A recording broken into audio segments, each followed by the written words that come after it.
എല്ലാവർക്കും നമസ്കാരം. അമേരിക്ക എന്ന് പറയുന്ന രാജ്യം ലോകത്തിലെ ഏറ്റവും സൈനിക ശക്തിയുള്ള ഒരു രാജ്യമാണ്. സാമ്പത്തികമായും ഏറ്റവും വലിയ ശക്തിയാണ്. അങ്ങനെയുള്ള ഒരു രാജ്യം അതിൻ്റെ നിലനിൽപ്പ് പോലും ചോദ്യം ചെയ്യപ്പെടുന്ന ഒരു സാഹചര്യം നിലവിലുണ്ട് എന്ന് പറഞ്ഞാൽ അംഗീകരിക്കാനായിട്ട് ഒരല്പം ബുദ്ധിമുട്ടായിരിക്കും. എന്നാൽ അതിനേക്കാളും ബുദ്ധിമുട്ടായിരിക്കും ഇസ്രായേലിന്റെ അവസ്ഥ പറഞ്ഞാൽ.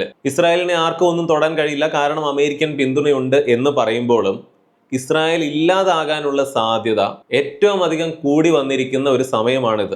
ഇസ്രായേലിനെ എങ്ങനെയും ഇല്ലാതാക്കും എന്നുള്ളൊരു ലക്ഷ്യവുമായിട്ട് നടക്കുന്ന രാജ്യമുണ്ട് ഇറാൻ. കഴിഞ്ഞിടയ്ക്ക് തകർത്ത ഇറാന്റെ ഭൂഗർഭ ന്യൂക്ലിയർ ബേസുകളൊക്കെ വീണ്ടും പണിയാൻ ആരംഭിച്ചാൽ ഉറപ്പായിട്ടും അമേരിക്ക ഇടപെടും എന്നും പറഞ്ഞിട്ടുണ്ട്. അതാണ് യഥാർത്ഥ കാര്യം. ഇറാനിൽ ഇപ്പോൾ നടക്കുന്ന മറ്റ് പ്രശ്നങ്ങൾ നമ്മൾ വീഡിയോകൾ ചെയ്തതാണ്. ഈ പേരും പറഞ്ഞുകൊണ്ട് അമേരിക്ക ഇറാനിൽ ഇടപെടാൻ പോയി കഴിഞ്ഞാൽ എന്തായിരിക്കും സംഭവിക്കുക? ഇറാൻ പറയുന്നത് എങ്ങനെയും ഇസ്രായേലിനെ ഇല്ലാതാക്കും, ഇസ്രായേലിന്റെ മണതുകൊണ്ട് തന്നെയാണ് ഇറാൻ ഇരിക്കുന്നത്. ആ ഇറാനിൽ ഇപ്പോൾ ഭരണമാറ്റം പോലും നടക്കുമ്പോൾ ഇസ്രായേൽ സേഫ് ആണെന്നാണ് നമ്മൾ കരുതുക. എന്നാൽ ലോകത്തിന്റെ ഗതി ആകെ മാറുകയാണ്. ഇറാനിൽ അമേരിക്ക ഇടപെട്ടാൽ, സൈനികമായിട്ട് ഇടപെട്ടാൽ പിന്നീട് സംഭവിക്കുന്നത് ചൈനയും റഷ്യയും ഇറാന്റെ ഭാഗത്ത് വരും. എന്തിന് ചൈനയും റഷ്യയും ഇറാന്റെ ഭാഗത്ത് വരണം? വെനസ്വേല എന്ന് പറയുന്ന രാജ്യത്തിന്റെ പ്രസിഡന്റിനെ രാത്രിക്ക് രാത്രി അമേരിക്കൻ കമാൻഡോസ് ഒക്കെ വന്ന് പിടിച്ചുകൊണ്ട് പോയി. റഷ്യയും ചൈനയും അനങ്ങിയിട്ടില്ല. ആ രാജ്യങ്ങൾക്ക് വെനസ്വേലയിൽ വലിയ വ്യാപാരങ്ങളൊക്കെ ഉണ്ടായിരുന്നിട്ടും. അതുപോലെ തന്നെ ഇറാൻ, ഇസ്രായേലും അമേരിക്കയും ഒക്കെ അവിടെ ഇടപെട്ട് അവിടുത്തെ ഭരണം മാറ്റാനായിട്ട് സഹായിച്ചാലും ചൈനയും റഷ്യയും മിണ്ടാതെ നോക്കി നിൽക്കും എന്ന് കരുതരുത്. കാരണം ബാക്ക്ഗ്രൗണ്ടിൽ എന്തൊക്കെയാണ് നടക്കുന്നത് എന്ന് മനസ്സിലാക്കണം. കാനഡയും അമേരിക്കയും തമ്മിൽ എങ്ങനെയാണ്? അയൽ രാജ്യങ്ങളാണ്. കാനഡയും അമേരിക്കയും തമ്മിൽ ഏറ്റവും അധികം അതിർത്തി പങ്കിടുന്ന രാജ്യങ്ങളാണ്. അങ്ങനെയുള്ള കാനഡ, അല്ലെങ്കിൽ അടയും ചക്കരയും പോലെ എന്ന് പറയാമായിരുന്ന രീതിയിൽ നിന്നിരുന്ന കാനഡ അമേരിക്കയെ വിട്ട് ചൈനീസ് ചേരിയിലേക്ക് കൂടുതൽ അടുക്കുകയാണ്. സൈനികമായിട്ട് പോലും ചൈനീസ് ബേസുകൾ കാനഡയിൽ, അതായത് അമേരിക്കയുടെ മൂക്കിൻ തുമ്പത്തുള്ള, അല്ലെങ്കിൽ അമേരിക്കയുടെ തൊട്ടയൽ രാജ്യമായിട്ടുള്ള ഈ കാനഡയിൽ ചൈനീസ് ബേസുകൾ വന്നു കഴിഞ്ഞാൽ അമേരിക്ക നോക്കി നിൽക്കും എന്ന് കരുതുന്നുണ്ടോ? ചരിത്രത്തിലെ ഏറ്റവും വലിയൊരു ഡിവോഴ്സ് എന്നൊക്കെയാണ് പലരും ഇതിനെ വിശേഷിപ്പിക്കുന്നത്, ഈ കാനഡയും അമേരിക്കയും തമ്മിലുള്ള ഭിന്നതയെ. അതായത് കാനഡ പോലും അമേരിക്കയുടെ ഭാഗത്ത് നിന്ന് മാറുകയാണ്, ഇനി നിങ്ങളുടെ കൂടെ ആയിരിക്കില്ല എന്നുള്ള രീതിയിൽ. കാനഡ ഇത് എന്തിനു ചെയ്യണം? അമേരിക്കയുമായിട്ട് ഇപ്പോൾ എന്താണ് പ്രശ്നം? കാര്യം എന്താണെന്ന് വെച്ചാൽ അമേരിക്കയുടെ മട്ടും ഭാവവും മാറുന്നത് കാനഡ തിരിച്ചറിയുന്നു. പ്രത്യേകിച്ച് ഗ്രീൻലാൻഡിന്റെ കാര്യത്തിൽ. ഡെൻമാർക്ക് എന്ന് പറയുന്ന യൂറോപ്യൻ രാജ്യത്തിന്റെയാണ് ഈ ഗ്രീൻലാൻഡ് എന്ന് പറയുന്ന വലിയൊരു പ്രദേശം. അത് അമേരിക്ക പിടിച്ചെടുക്കുമെന്ന് പറയുന്നു. ഗ്രീൻലാൻഡ് കഴിഞ്ഞാൽ പിന്നെ എന്തായിരിക്കും? മേക്ക് അമേരിക്ക ഗ്രേറ്റ് അഗെയിൻ എന്ന് പറയുമ്പോൾ അത് എല്ലാ കാര്യങ്ങളിലും, ഭൂവിസ്തൃതിയുടെ കാര്യത്തിൽ പോലും അമേരിക്കൻ പ്രദേശങ്ങളാക്കുക, പല രാജ്യങ്ങളുടെയും ഭാഗങ്ങൾ പോലും എന്നുള്ളതും ട്രംപിന്റെ ഒരു നയമാണ് എന്ന് ഇപ്പോൾ ലോകരാജ്യങ്ങൾ സംശയിക്കുകയാണ്. കാനഡയുമായിട്ടുള്ള അമേരിക്കയുടെ പല ഉയർന്നു വന്ന ഭിന്നതകളും ഒക്കെ ഇത് സൂചിപ്പിക്കുന്നതാണ്. ഗ്രീൻലാൻഡിന് ഇപ്പോൾ ഉള്ള അതേ ഭീഷണി കാനഡയ്ക്കുമുണ്ട് എന്ന് അവർ തിരിച്ചറിഞ്ഞിട്ടാണ് ഇനി അമേരിക്കയെ മാത്രം നോക്കിയിരുന്നിട്ട് കാര്യമില്ല, അവര് ചൈനയുമായിട്ടും റഷ്യയും ഒക്കെ ആയിട്ടും അടുക്കുന്നത്. ലോകത്തിങ്ങനെ പല കാര്യങ്ങളും സംഭവിക്കുമ്പോൾ മാർക്കറ്റ് വളരെ അൺപ്രഡിക്റ്റബിൾ ആണ്. അതുകൊണ്ടാണ് പലരും സ്വർണത്തിൽ നിക്ഷേപിക്കുന്നത്. പക്ഷെ കഴിഞ്ഞ 5 വർഷങ്ങളിൽ ഗോൾഡ് ഓരോ വർഷവും ശരാശരി 13 അല്ലെങ്കിൽ 14% റിട്ടേൺ ഒക്കെ മാത്രമാണ് നൽകിയത്. അതുകൊണ്ട് ഗോൾഡിൽ മാത്രമായിട്ട് ഇൻവെസ്റ്റ് ചെയ്യുന്നത് മണ്ടത്തരമാണ്. എന്നാൽ അതേസമയം മാർക്കറ്റിന്റെ കാര്യത്തിൽ, ഉദാഹരണത്തിന് BSE 500 ഡിവിഡൻഡ് ലീഡേഴ്സ് 50 എന്ന ഇൻഡെക്സ് നോക്കിയാൽ കഴിഞ്ഞ 5 വർഷത്തിൽ ഓരോ വർഷവും ശരാശരി 31.1% റിട്ടേൺസ് നൽകിയിട്ടുണ്ട്. സ്വർണത്തെക്കാൾ ഇരട്ടിയിലധികം റിട്ടേൺസ്. അതുകൊണ്ട് കുറച്ച് പണം മാർക്കറ്റിലും ഇതുപോലെ ഇൻവെസ്റ്റ് ചെയ്യാം. മാർക്കറ്റിൽ മുൻപത്തെ റിട്ടേൺസ് ആവർത്തിക്കുമെന്ന് ഒരിക്കലും പറയാൻ സാധിക്കില്ല. പക്ഷെ ഞാനിപ്പോൾ നേരത്തെ പറഞ്ഞ ഇൻഡെക്സിനെ റെപ്ലിക്കേറ്റ് ചെയ്തുകൊണ്ട് പഞ്ചാബ് നാഷണൽ ബാങ്ക് മെറ്റ് ലൈഫും ചേർന്നുള്ള PNB met life BSE 500 dividend leaders 50 index fund എന്ന NFO പുറത്തിറക്കിയിട്ടുണ്ട്. ഈ NFOയിൽ വരുന്ന ജനുവരി 30-ാം തീയതി വരെ നമുക്ക് ഇൻവെസ്റ്റ് ചെയ്യാം. അങ്ങനെ മാസം 2000 രൂപ മുതലൊക്കെ ഇൻവെസ്റ്റ് ചെയ്യാൻ താല്പര്യമുള്ളവരുണ്ടെങ്കിൽ വീഡിയോയുടെ ഡിസ്ക്രിപ്ഷനിലും പിൻ കമന്റിലും കൊടുത്തിരിക്കുന്ന ലിങ്ക് വഴി പോയി ഈ NFOയെ കുറിച്ച് കൂടുതൽ ഡീറ്റെയിൽസ് അറിയാവുന്നതാണ്. അവിടെ മലയാളത്തിൽ നിങ്ങൾക്ക് ഫോണിലൂടെ സംശയങ്ങൾ ക്ലിയർ ചെയ്യാം. ഇനി ആവശ്യമെങ്കിൽ അവരുടെ ഏജന്റ് വീട്ടിൽ നേരിട്ട് വന്ന് കാര്യങ്ങൾ എക്സ്പ്ലെയിൻ ചെയ്ത് തരും. അതിനുള്ള ഓപ്ഷൻസ് ഉണ്ട്. ഇവിടെ ക്യാപിറ്റൽ ഗ്യാരണ്ടീഡ് ആയിട്ട് ഇൻവെസ്റ്റ് ചെയ്താൽ ഇട്ട പൈസ പോകില്ല എന്നുള്ള ഉറപ്പുമുണ്ട്. ഇവിടെ NAV 10 രൂപയാണ്. ഇന്ത്യയിലെ തന്നെ 500 കമ്പനികളിൽ നിന്ന് ഏറ്റവും കൂടുതൽ ലാഭം ഉണ്ടാക്കുന്ന, ഏറ്റവും കൂടുതൽ ലാഭവിഹിതം നിക്ഷേപകർക്ക് നൽകുന്ന 50 കമ്പനികളിലായിരിക്കും നിങ്ങൾ അടയ്ക്കുന്ന പണം ഇൻവെസ്റ്റ് ചെയ്യപ്പെടുക. അതോടൊപ്പം നിങ്ങൾ പ്രതിമാസം അടയ്ക്കുന്ന തുകയുടെ 120 മടങ്ങ് വരുന്ന ഒരു ലൈഫ് കവർ ലഭിക്കും. വർഷത്തിലെ 2.5 ലക്ഷം രൂപ വരെ നിക്ഷേപിച്ചാലും ലഭിക്കുന്ന ലാഭത്തിന് നികുതി ഉണ്ടാകില്ല. പ്രവാസികൾക്കൊക്കെ പ്രതിമാസം 18,000 രൂപയൊക്കെ വെച്ച് നിക്ഷേപിക്കാൻ സാധിക്കുമെങ്കിൽ 2 കോടിയുടെ വരെ റിട്ടേൺ സാധ്യതയുണ്ട്. പിന്നെ ഇവിടെ 5 വർഷം ലോക്കിംഗ് പീരീഡ് ഉള്ള കാര്യം ഓർമ്മിപ്പിക്കുന്നു. അതുകൊണ്ട് അത്രയും കാലം തുടർച്ചയായിട്ട് മാറ്റിവെക്കാൻ കഴിയുന്ന തുക തിരഞ്ഞെടുക്കുക. അപ്പോൾ ജനുവരി 30-ാം തീയതി തീയതി മാത്രമേ ഈ അവസരമുള്ളൂ. അതായത് ഇനി 5 ദിവസങ്ങൾ കൂടി മാത്രം. നിങ്ങൾക്ക് ഇതേക്കുറിച്ച് മനസ്സിലാക്കാനും ഇൻവെസ്റ്റ് ചെയ്യാനുമുള്ള ലിങ്ക് ഡിസ്ക്രിപ്ഷൻ ബോക്സിലും പിഡ് കമന്റിലും കൊടുത്തിട്ടുണ്ട്. തീർച്ചയായിട്ടും ചെക്ക് ചെയ്ത് നോക്കുക. അതല്ലെങ്കിൽ സ്ക്രീനിൽ കാണുന്ന ഈ QR കോഡ് സ്കാൻ ചെയ്താലും മതി. നമുക്ക് വീഡിയോയിലേക്ക് തിരിച്ചു വരാം. അമേരിക്കൻ ലോക പോലീസ് ഇനി അധികം നാൾ ഉണ്ടാകില്ല എന്നുള്ള രീതിയിലാണ്. അങ്ങനെ അമേരിക്കയെ ലോകരാജ്യങ്ങളെല്ലാം ഒറ്റപ്പെടുത്താൻ തുടങ്ങിയാൽ ഏറ്റവും ആദ്യം ചോദ്യം ചെയ്യപ്പെടുന്ന അസ്തിത്വം എന്ന് പറയുന്നത് ഇസ്രായേലിൻ്റെതായിരിക്കും. അതെന്തുകൊണ്ട് എന്നാണ് നമ്മൾ പറഞ്ഞു വരുന്നത്. ഇതൊക്കെ കേൾക്കുമ്പോൾ കാനഡയും അമേരിക്കയും തമ്മിൽ ചെറിയ പ്രശ്നമൊക്കെ ആയിരിക്കും, അല്ലെങ്കിൽ ഗ്രീൻലാൻഡും വലിയ വിഷയമൊന്നും അല്ല എന്ന് കരുതുന്നുണ്ടെങ്കിൽ അങ്ങനെയല്ല.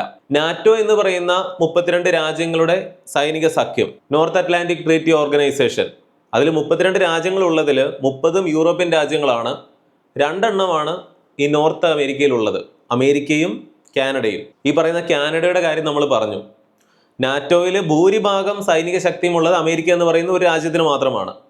എന്നാൽ യൂറോപ്പിലുള്ള ഈ രാജ്യങ്ങളുടെ കാര്യമോ? ഗ്രീൻലാൻഡിൽ അമേരിക്ക സൈനികമായിട്ട് ഇടപെട്ടാൽ ഞങ്ങൾ നോക്കി നിൽക്കില്ല, വലിയ പ്രത്യാഘാതങ്ങൾ ഉണ്ടാകുമെന്ന് ഫ്രഞ്ച് പ്രസിഡന്റും അതുപോലെ ജർമ്മനിയും UK-യും ഡെൻമാർക്കും സ്വീഡനും ഫിൻലൻഡും എല്ലാം പറഞ്ഞിരിക്കുകയാണ്. പല യൂറോപ്യൻ രാജ്യങ്ങളും പരസ്യമായിട്ട് പ്രസ്താവനകൾ ഇറക്കിയിട്ടുണ്ട്.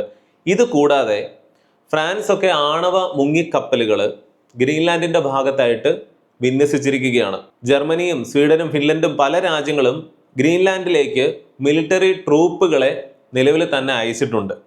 അതായത് അമേരിക്ക ഗ്രീൻലാൻഡ് പിടിച്ചടക്കാൻ ശ്രമിച്ചാൽ യൂറോപ്യൻ രാജ്യങ്ങൾ എതിർക്കും. ഫ്രാൻസും UK-യും ഒക്കെ ആണവ ശക്തിയുള്ള രാജ്യങ്ങൾ തന്നെയാണ് എന്ന് ഓർക്കണം. അതായത് ഒരു ന്യൂക്ലിയർ സ്കെയിലിലേക്ക് പോലും ആക്രമണങ്ങൾ ഉണ്ടായേക്കാം എന്നുള്ള രീതിയിലാണ് കാര്യങ്ങളുടെ കിടപ്പ്. ഇതൊക്കെ കണ്ടൊരു അല്പം പേടിച്ചിട്ടായിരിക്കണം ട്രംപ് പറഞ്ഞിട്ടുണ്ട് സൈനികമായിട്ടായിരിക്കില്ല ഞങ്ങൾ ഗ്രീൻലാൻഡിനെ പിടിച്ചടക്കുക എന്നുള്ളത്. എന്നാൽ അത് വിശ്വസിക്കാനൊന്നും സാധിക്കില്ല. അതായത് ഇവിടെ സംഭവിക്കുന്നത് എന്താണെന്ന് മനസ്സിലാക്കണം. യൂറോപ്പും അമേരിക്കയും തമ്മിൽ തെറ്റുന്നു. അതിനു പുറമെ നോർത്ത് അമേരിക്കയിൽ തന്നെ നടക്കുന്ന കാനഡയും അമേരിക്കയും തമ്മിലും തെറ്റുകയാണ്. അമേരിക്ക ഒറ്റപ്പെടുകയാണ്. കൂടെ നിന്നവരൊക്കെ കാലുമാറുകയാണ്. കയ്യിലിരിപ്പ് തന്നെയാണ് കാര്യം അമേരിക്കയുടെ. അല്ലെങ്കിൽ ട്രംപ് ഭരണത്തിൽ കയറിയതിന്റെ ബാക്കിയാണ് ഇതൊക്കെ. ചിലർ പറയുന്നത് ഇനി ഒരു അമേരിക്കൻ പ്രസിഡന്റ് വരികയാണെങ്കിൽ അയാളുടെ ആദ്യത്തെ 4 വർഷങ്ങൾ പല കാര്യങ്ങൾക്കും സോറി പറയാൻ വേണ്ടി മാത്രം വിനിയോഗിക്കേണ്ടി വരും പല രാജ്യങ്ങളോടും എന്നൊക്കെയാണ്. നാറ്റോ എന്ന് പറയുന്ന ലോകത്തിലെ ഏറ്റവും വലിയ സൈനിക സഖ്യം പിളരുകയാണ്, ഒരു പക്ഷേ ഇല്ലാതായേക്കും എന്നുള്ളൊരു സൂചനയാണ് ഇതൊക്കെ നൽകുന്നത്. ഈ ഡെൻമാർക്ക് തന്നെയും നാറ്റോയിൽ അംഗമാണ്. ഡെൻമാർക്ക് എന്ന് പറയുന്ന രാജ്യത്തിന്റെയാണ് ഈ പറയുന്ന ഗ്രീൻലാൻഡ് എന്ന് പറയുന്ന പ്രദേശം. രണ്ടും 2 സ്ഥലത്താണ് കിടക്കുന്നത്. ഗ്രീൻലാൻഡ് വലിയൊരു പ്രദേശമാണ്, ഒരുപാട് പോപ്പുലേഷൻ ഒന്നുമില്ല, വളരെ കുറച്ച് ആളുകളെ ഉള്ളൂ, ഒരു 60,000 അത്രയൊക്കെ പോപ്പുലേഷൻ മാത്രം. പക്ഷെ അവിടെ അമേരിക്ക ഇടപെട്ട് കഴിഞ്ഞാൽ ഈ പറയുന്നത് പോലെ യൂറോപ്പും അമേരിക്കയും തമ്മിലുള്ള ഒരു യുദ്ധത്തിലേക്ക് കാര്യങ്ങൾ പോകാം. ഇരു രാജ്യങ്ങളും ആണവ ശക്തികളൊക്കെയാണ് എന്ന് ഓർക്കണം. കാനഡ പോലും കാലുമാറുകയാണ്. കാരണം അവർക്കും പേടിയുണ്ട്, നാളെ ഗ്രീൻലാൻഡിന് ഇത് സംഭവിച്ചാൽ അത് കഴിഞ്ഞിട്ട് കാനഡയ്ക്കും ഇത് സംഭവിക്കാം. അതായത് പഴയകാല കാര്യങ്ങളൊക്കെയാണ് ഈ പറയുന്ന ഭൂവിസ്തൃതിയൊക്കെ വർദ്ധിപ്പിച്ച് രാജ്യം വലുതാക്കുക എന്നുള്ളത്. ഈ നാറ്റോ തന്നെയും ഉണ്ടാക്കുന്നത് സോവിയറ്റ് യൂണിയനെയൊക്കെ ഉദ്ദേശിച്ചിട്ടാണ്. യൂറോപ്പിലേക്ക് അവർ കയറി വരുന്നത് കുറയ്ക്കുക എന്നൊക്കെയുള്ള ഉദ്ദേശത്തിൽ. നാറ്റോയിലെ ഈ പറയുന്ന 31 രാജ്യങ്ങൾ, കാനഡ ഉൾപ്പെടെയുള്ള രാജ്യങ്ങളും ബാക്കി യൂറോപ്പിലുള്ള 30 രാജ്യങ്ങളും അമേരിക്കക്കെതിരെ നിന്നാൽ ആർക്കാണ് ശക്തി കൂടുതൽ? തീർച്ചയായിട്ടും അമേരിക്കയ്ക്ക് തന്നെയാണ്. നാറ്റോയിലെ ബാക്കി എല്ലാ രാജ്യങ്ങളും ഒന്നിച്ചു നിന്നാലും അതിൻ്റെ ഒരു ഇരട്ടി പവർ സൈനികമായിട്ട് അമേരിക്കയ്ക്കുണ്ട്. അത്ര വലിയ മിലിറ്ററി പവറാണ് അമേരിക്കയ്ക്കുള്ളത്. പക്ഷേ അവിടെ റഷ്യയും ചൈനയും കൂടെ അമേരിക്കയ്ക്കെതിരെ വന്നാലോ അവിടെ കളിയാകെ മാറുകയാണ്. പിന്നെ ഈക്വൽ പവറാണ്, അല്ലെങ്കിൽ അമേരിക്ക പിന്നെ ചെറുതാകുമെന്ന് പറയാം. റഷ്യയും ചൈനയും മറ്റ് രാജ്യങ്ങളും എല്ലാം അമേരിക്കയ്ക്കെതിരെ നിന്നാലും ഈക്വൽ എന്നൊക്കെ പറഞ്ഞത് ചിലർക്ക് തമാശയായിട്ട് തോന്നിയേക്കാം. അമേരിക്കയ്ക്ക് പിന്നെ ഒന്നും പറ്റില്ല, അങ്ങ് പരാജയപ്പെട്ടാൽ മതി എന്നൊക്കെ തോന്നിയേക്കാം. അങ്ങനെയല്ല. ഈ ഒരു ചിത്രം മാത്രം നോക്കുക. ഒന്നാമത് കാണുന്നത് അമേരിക്ക മാത്രം സൈന്യത്തിന് വേണ്ടി ചിലവഴിക്കുന്ന പണമാണ്. രണ്ടാമത്തെ ചിത്രത്തിൽ കാണുന്നത് ഇന്ത്യയുണ്ട്, ചൈനയുണ്ട്, റഷ്യയുണ്ട്, പല യൂറോപ്യൻ രാജ്യങ്ങളുമുണ്ട്. അതായത് അമേരിക്ക കഴിഞ്ഞാലുള്ള സൈനിക ശക്തിയുള്ള രാജ്യങ്ങളെല്ലാം കൂടി ചെലവഴിക്കുന്നതും ഏകദേശം അമേരിക്കയുടെ അത്രയും മിലിറ്ററി സ്പെൻഡിങ്ങേ വരുന്നുള്ളൂ. അപ്പോൾ ഇത്രയും പണം ചെലവഴിക്കുന്നുണ്ടെങ്കിൽ അത്രയും സൈനിക ശക്തിയും അമേരിക്കയ്ക്കുണ്ട്.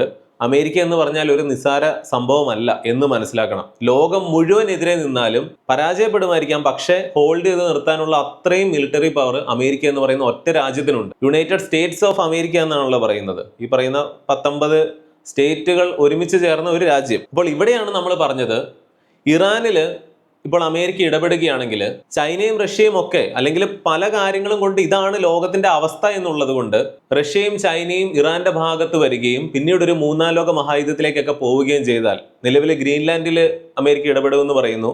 അങ്ങനെ അമേരിക്കയുടെ കൂടെയുള്ള രാജ്യങ്ങളും മറുഭാഗത്തേക്ക് മാറാനുള്ള സാധ്യതയുണ്ട്.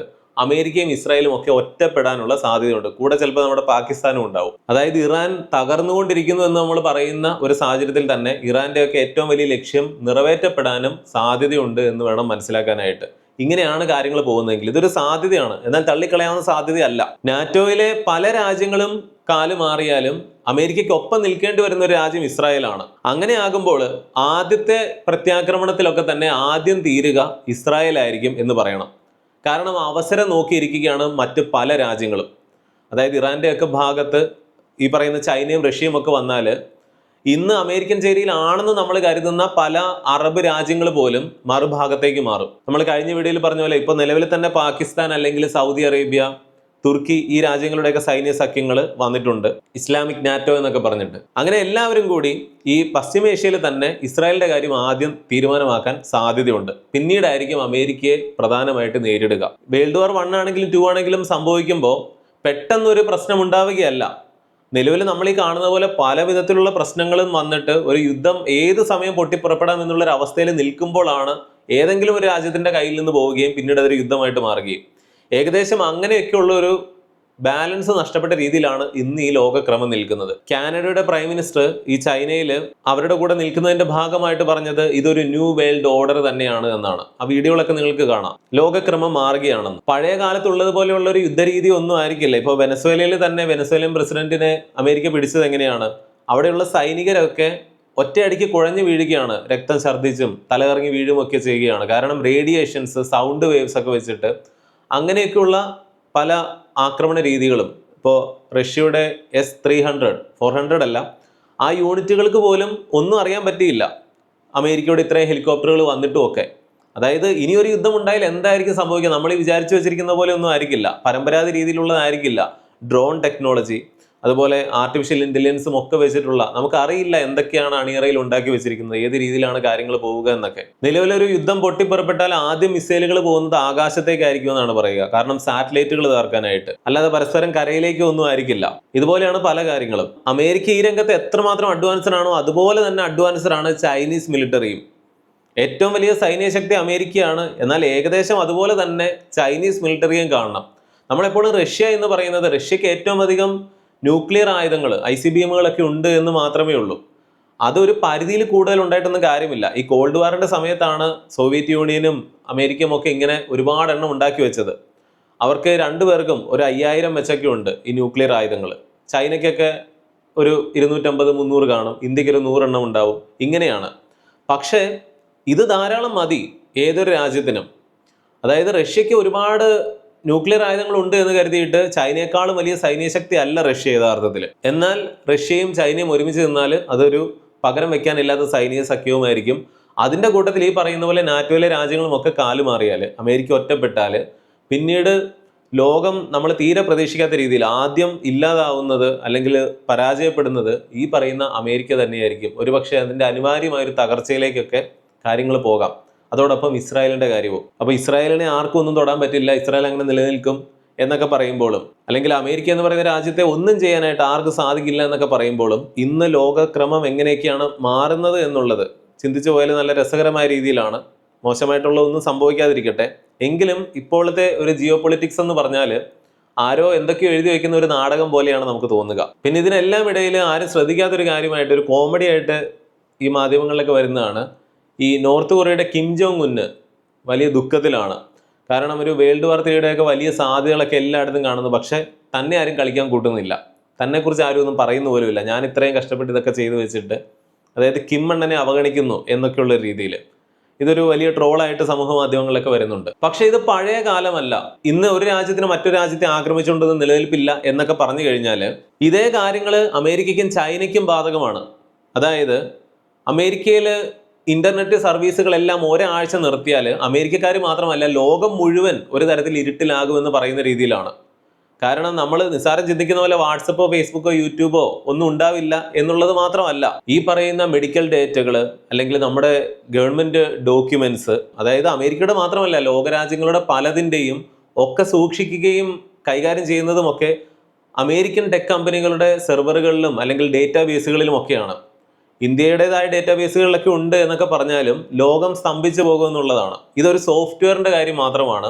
ഏറ്റവും നിസ്സാരമായിട്ട് പറഞ്ഞാൽ ബാങ്ക് പേയ്മെന്റുകളും കാര്യങ്ങളും ഒന്നും നടക്കാതെ വന്നാലുള്ള ഒരു അവസ്ഥ ചിന്തിച്ചു നോക്കുക. അത് അമേരിക്കയിൽ മാത്രമല്ല, ഇന്ത്യയും അത് ബാധിക്കും. അല്ലാതെ അമേരിക്ക എല്ലാവരും കൂടെ പോയി ആക്രമിക്കട്ടെ എന്ന് കരുതുന്നത് പോലെയല്ല. എന്നാൽ ഇതേ വശം തന്നെയാണ് ചൈനയ്ക്കുമുള്ളത്. ഈ പറയുന്ന ചൈനയിൽ നമ്മളൊരു വീഡിയോയിൽ പറഞ്ഞതാണ്, TSMC എന്ന് പറയുന്ന തായ്വാനിലുള്ള ഒരു കമ്പനി, അതാണ് ലോകത്തുള്ള 90% അഡ്വാൻസ്ഡ് മൈക്രോ ചിപ്പുകൾ ഉണ്ടാക്കുന്നത്. ഇതേ മൈക്രോ ചിപ്പുകളാണ് ലോകത്തുള്ള എല്ലാവിധ, അതായത് നമ്മുടെ സ്മാർട്ട് ഫോണും കമ്പ്യൂട്ടറും ഒക്കെ തുടങ്ങിയിട്ടല്ല, ഈ പറയുന്ന മിലിറ്ററി എക്യുപ്മെന്റുകളും അല്ലെങ്കിൽ കാറുകളിലുള്ള ചിപ്പുകളും മെഡിക്കൽ ഉപകരണങ്ങളിലും ഒക്കെയുള്ള ബ്രെയിൻ എന്ന് പറയുന്നത് ഈ മൈക്രോ ചിപ്പ് തന്നെയാണ്. അതായത് ഈ ഒരു ഒറ്റ കമ്പനി തായ്വാനിലുള്ളത് ചൈന കീഴടക്കി കഴിഞ്ഞാൽ പിന്നെയും ഒരു 10 വർഷമാകും അതിൽ നിന്ന് കരകയറാൻ. പിന്നെ ചൈന തീരുമാനിക്കും. അതായത് ചൈനയ്ക്ക് ഒരു ഹാർഡ്വെയർ രംഗത്ത് ഒരു ചെക്ക്മേറ്റ് വെക്കാൻ പറ്റുമെങ്കിൽ അമേരിക്കയ്ക്ക് അത് സോഫ്റ്റ്വെയർ രംഗത്ത് വെക്കാനായിട്ട് പറ്റും. ഒരു വീഡിയോയിൽ നമ്മൾ പറഞ്ഞിരുന്നു, ഈ TSMC എന്ന് പറയുന്നത് ASML എന്ന് പറയുന്ന നെതർലൻഡ്സിലുള്ള ഒരു ഡച്ച് കമ്പനിയെ ആശ്രയിച്ചാണ് നിൽക്കുന്നത്. അപ്പൊ ചൈന തായ്വാനെ പിടിച്ചു കഴിഞ്ഞാൽ അമേരിക്കയ്ക്ക് നെതർലൻഡ്സിനെ വെച്ചിട്ട് ഇത് ഒരു ചെക്ക്മേറ്റ് വെക്കാൻ പറ്റും എന്ന് പറഞ്ഞാൽ, നിലവിലത്തെ കാര്യം ഒന്ന് ഓർത്ത് നോക്കുക. ഗ്രീൻലൻഡ് അമേരിക്ക പിടിക്കുമെന്ന് പറഞ്ഞപ്പോൾ അമേരിക്കക്കെതിരെ പ്രതികരിച്ചിരിക്കുന്ന ഒരു രാജ്യങ്ങളിലൊന്ന് നെതർലൻഡ്സ് ആണ്, ഡച്ചുകാരാണ്. അമേരിക്കയ്ക്ക് സോഫ്റ്റ്വെയർ രംഗത്ത് എത്രമാത്രം ലോകത്തൊരു കുത്തകയുണ്ടോ അതേ കാര്യങ്ങൾ ഈ തായ്വാനെ വെച്ച് മാത്രം ചൈനയ്ക്കും സാധിക്കും, TSMCയെയും നെതർലൻഡ്സിലുള്ള ASMLനെയും ഒക്കെ വെച്ചിട്ട്. അതുകൊണ്ടാണ് നമ്മൾ ചിലപ്പോൾ ചിന്തിക്കാം, ഈ ചൈന എന്തിനാണ് അവരുടെ തൊട്ടടുത്തുള്ള തായ്വാനെ പിടിക്കുന്നതിന് അമേരിക്കയ്ക്ക് മറ്റുമൊക്കെ ഇത്രയും വലിയ പ്രശ്നം? ഈ തായ്വാന് ചുറ്റുമായിട്ട് അമേരിക്കൻ ചേരിയിലും ചൈനീസ് ചേരിയിലും ഒക്കെ ആയിട്ട് ലക്ഷക്കണക്കിന് സൈനികരാണ്, അതായത് വലിയ ഷിപ്പുകളിലും മറ്റുമൊക്കെ ആയിട്ട് വിന്യസിച്ചിരിക്കുന്നത്. ഇത് ഇന്നും ഇന്നലെയും തുടങ്ങിയതല്ല, വർഷങ്ങളായിട്ട്. അത്രയും വലിയൊരു ടെൻഷൻ ഉണ്ട് ഈ തായ്വാനിൽ അല്ലെങ്കിൽ ഈ സൗത്ത് ചൈന സീയിൽ. അമേരിക്കയാണെങ്കിലും ചൈനയാണെങ്കിലും ആക്രമിക്കപ്പെട്ടാൽ ഈ പറയുന്ന പോലെ ലോകം ഒരു പഴയ കാലത്തേക്ക് പോകുമെന്നുള്ളതാണ്. TSMCക്ക് പകരം മറ്റ് കമ്പനികൾ ഉയർന്നു വരുമ്പോഴേക്കും അതിനൊരു 10 വർഷം ഗ്യാപ്പെങ്കിലും പ്രതീക്ഷിക്കുന്നുണ്ട്. അത്രയും വലിയ ഫാബുകളും മറ്റുമൊക്കെയാണ് അതിൻ്റെ ഇൻഫ്രാസ്ട്രക്ചറൊക്കെ ആയിട്ട് നിൽക്കുന്നത്. അത്രയും അഡ്വാൻസ്ഡ് ആയിട്ടുള്ള ടെക്നോളജിയാണ്. അതൊക്കെ പറഞ്ഞ് സമയം കളയുന്നില്ല. പിന്നെ ഞാൻ വീഡിയോയുടെ തുടക്കത്തിൽ പറഞ്ഞ നിക്ഷേപ അവസരത്തെക്കുറിച്ച് ഒരിക്കൽ കൂടി ഓർമ്മിപ്പിക്കുകയാണ്. ജനുവരി 30 വരെയാണ് ഈ NFL നിങ്ങൾക്ക് ഇൻവെസ്റ്റ് ചെയ്യാൻ സാധിക്കുക. അതായത് ഇനി 5 ദിവസങ്ങൾ കൂടി. ലിങ്ക് ഡിസ്ക്രിപ്ഷൻ ബോക്സിലും പിൻഡ് കമന്റിലും കൊടുത്തിട്ടുണ്ട്. അതിൽ പോയി കാര്യങ്ങൾ വായിച്ച് മനസ്സിലാക്കി ഇൻവെസ്റ്റ് ചെയ്യാവുന്നതാണ്. അതല്ലെങ്കിൽ സ്ക്രീനിൽ കാണുന്ന ഈ QR കോഡ് സ്കാൻ ചെയ്താലും മതി. ഇന്നത്തെ വീഡിയോയെക്കുറിച്ചുള്ള നിങ്ങളുടെ എല്ലാ അഭിപ്രായങ്ങളും നിങ്ങൾക്ക് പറയാനുള്ളതുമെല്ലാം കമന്റിൽ അറിയിക്കണം. മറ്റൊരു വീഡിയോയിൽ വീണ്ടും വരാം. നന്ദി, നമസ്കാരം.